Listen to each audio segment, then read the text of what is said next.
नमस्कार, उत्तराखंड समाचार में आपका स्वागत है। मैं हिना जोशी। सबसे पहले मुख्य समाचार।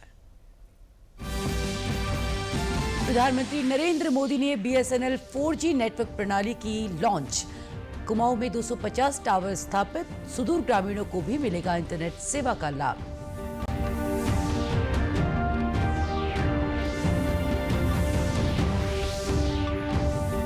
विश्व पर्यटन दिवस पर पर्यटन विभाग और ITBP का संयुक्त 40 सदस्यीय पर्वतारोहण अभियान दल रवाना। माउंट कालानाग और बागेश्वर के माउंट थारकोट पर होगा आरोहण।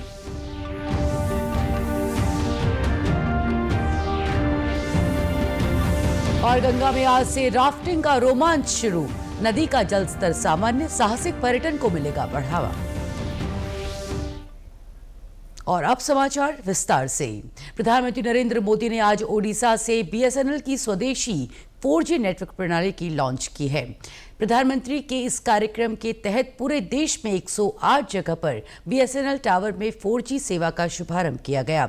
वहीं हल्द्वानी के बसानी में भी प्रधानमंत्री नरेंद्र मोदी द्वारा मोबाइल सेवा की शुरुआत की गई। इस मौके पर स्थानीय विधायक बंशीधर भगत ने बताया कि गांव में BSNL के टावर लगने से 4G मोबाइल सेवा शुरू हो जाएगी। इसका लाभ ग्रामीणों को मिलेगा। यहाँ के लोगों की बहुत लंबे समय से डिमांड थी कि यहाँ पर टावर लगे, और हमने कई बार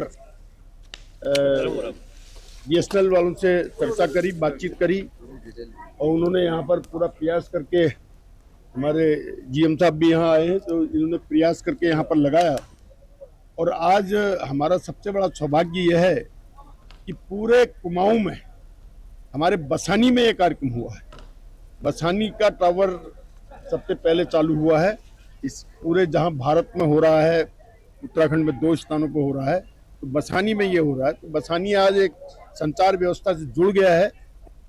वहीं भारत संचार निगम लिमिटेड के प्रधान महाप्रबंधक कुमाऊं संजय प्रसाद ने बताया कि कुमाऊं क्षेत्र में 250 4G टावर लगाए गए हैं। इन टावर से ग्रामीणों को लाभ मिलेगा। भारत डिजिटल निधि का जो ये सेवा जो भारत संचार की है, इसमें हमारे क्षेत्र में जो कुमाऊं क्षेत्र में लगभग हमने 245 टावर लगाए हैं। उसमें से एक बसानी एक टावर जो था, जो कि कई यहाँ पे लोगों की बहुत डिमांड भी थी और यहाँ पे जरूरत भी थी, तो ये हमने BSNL के प्रयासों से, TCS के प्रयासों से हम लोगों ने ये यहाँ पे एक टावर लगाया, जिससे यहाँ की जो जनता है, लगभग 4-5 हज़ार के आसपास लोग इसके अगल बगल जो है, उन सभी को ये सेवा OFC के माध्यम से हम लोग दे रहे हैं। मुख्यमंत्री पुष्कर सिंह धामी आज 1 दिवसीय हरिद्वार दौरे पर रहे, जहां उन्होंने सबसे पहले हर की पैड़ी क्षेत्र में व्यापारियों से मिलकर GST की दरों में हुई कटौती को लेकर चर्चा की। उसके बाद मुख्यमंत्री ने हरिद्वार के जूना अखाड़े में स्थित माया देवी मंदिर पहुंचे साधु संतों से मुलाकात की। अखाड़ा परिषद के अध्यक्ष रविंद्रपुरी महाराज और महामंडलेश्वर स्वामी कैलाशानंद महाराज समेत सैकड़ों संत इस कार्यक्रम में मौजूद रहे। मुख्यमंत्री धामी ने माया देवी मंदिर में विशेष अनुष्ठान कर प्रदेश की सुख समृद्धि और शांति के लिए प्रार्थना की है। विश्व पर्यटन दिवस के मौके पर आज उत्तराखंड पर्यटन विभाग और भारत तिब्बत सीमा पुलिस के सहयोग से 40 सदस्यीय संयुक्त पर्वतीय अभियान शुरू किया गया। देहरादून से शुरू हुए इस अभियान के तहत उत्तरकाशी के माउंट कालानाग और बागेश्वर के माउंट थारकोट पर आरोहण किया जाएगा। इस मौके पर पर्यटन सचिव धीराज गर्ब्याल ने बताया कि इस अभियान में उत्तराखंड के सभी जिलों से 24 चयनित युवाओं और ITBP पर्वतारोहियों की भागीदारी होगी। ये पूरे प्रदेश में एडवेंचर टूरिज्म को प्रमोट करने के लिए ये 2 एक्सपीडिशंस जो हैं, एक उत्तरकाशी डिस्ट्रिक्ट में कालानाग पर्वत और बागेश्वर डिस्ट्रिक्ट में थारकोट पर्वत, इसके एक्सपीडिशंस के लिए लगभग पूरे प्रदेश के 24 बच्चे प्रतिभाग कर रहे हैं।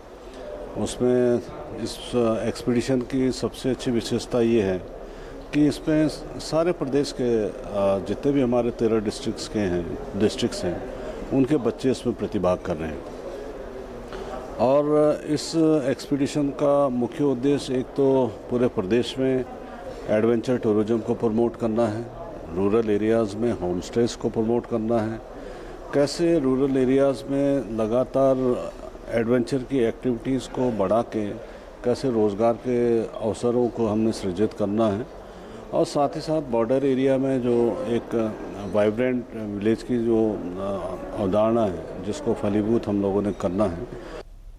वहीं पर्यटन मंत्री सतपाल महाराज ने इस समारोह के एक भाग के रूप में गुलाबी कांथा ट्रैक को भी हरी झंडी दिखाई। इस मौके पर उन्होंने कहा कि ये पहल साहसिक पर्यटन, युवाओं की सहभागिता और हिमालय के सतत अन्वेषण को बढ़ावा देने के लिए उत्तराखंड की प्रतिबद्धता को दर्शाती है।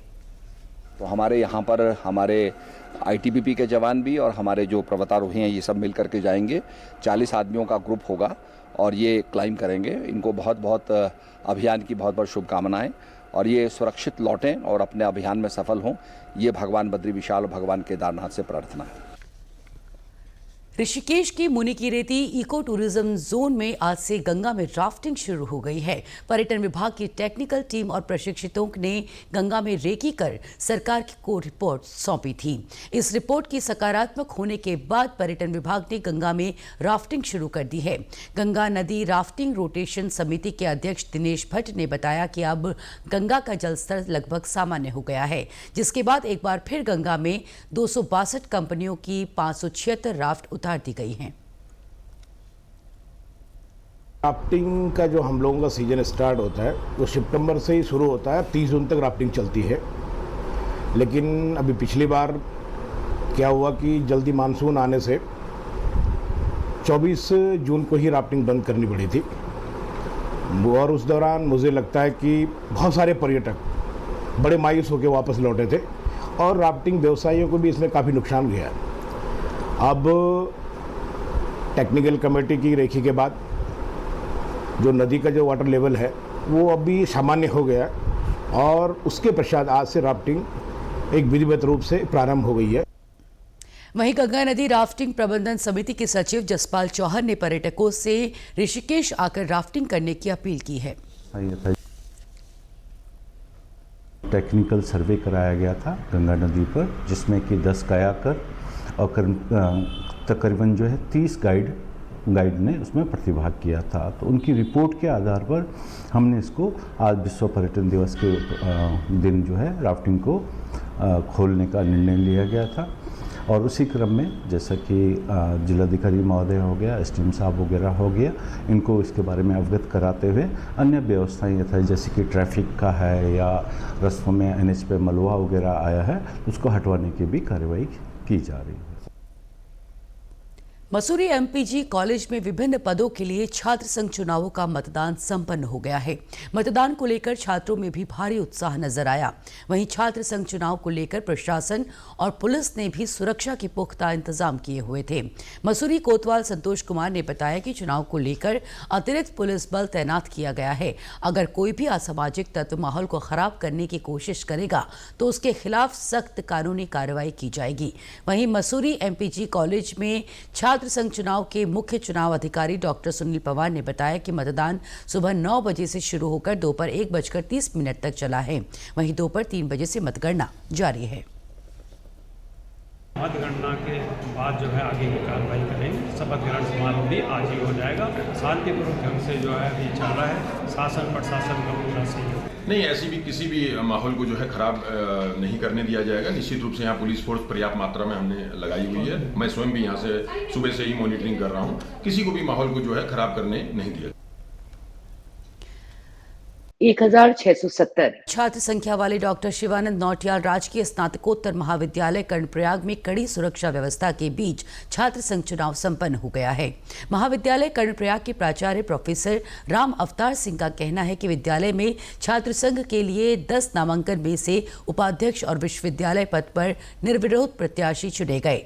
बाकी पदों के लिए शांतिपूर्ण मतदान होने के बाद आज ही परिणाम घोषित कर आज ही शपथ ग्रहण समारोह आयोजित किया जाएगा। महाविद्यालय में छात्र संघ का चुनाव हो रहा है 2017-2025-26 के लिए और इसमें सभी प्रत्याशी छात्र छात्राएं होते हैं महाविद्यालय के और हमारे यहाँ 10 नामांकन हुआ है। वहीं छात्र संघ चुनाव में अपनी दावेदारी पेश कर रहे दावेदारों ने जीत दर्ज करने के बाद छात्र छात्राओं की समस्याओं के समाधान का दावा किया है। यहाँ की मेन समस्या है छात्रावास हुआ या वाईफाई का मुद्दा हो या रीडिंग रूम की समस्याएं हों या छात्रों पर जो लगातार यहाँ पर सिद्धू सुमन यूनिवर्सिटी द्वारा जो बैक लगाई जा रही है वो हमारे इस बात पर मतलब महाविद्यालय के जो गेट पे जो कचरा है वो मेरा मुद्दा है, जो महाविद्यालय में साफ़ सफाई है वो मेरा मुद्दा है। ये सारी चीज़ें मेरे महाविद्यालय में जैसे पानी आता नहीं, बाकी साइंस फैकल्टी में बैठने की व्यवस्था नहीं है, आर्ट्स में टेबल चेयर नहीं है, तो ये मेरे मुद्दे हैं मेन। इसी के साथ अभी तक के समाचार समाप्त हुए। दूरदर्शन समाचारों से जुड़े रहे, मिलते हैं फिर शाम 6:30 बजे के बुलेटिन में। तब तक के लिए हमें दीजिए इजाजत। नमस्कार।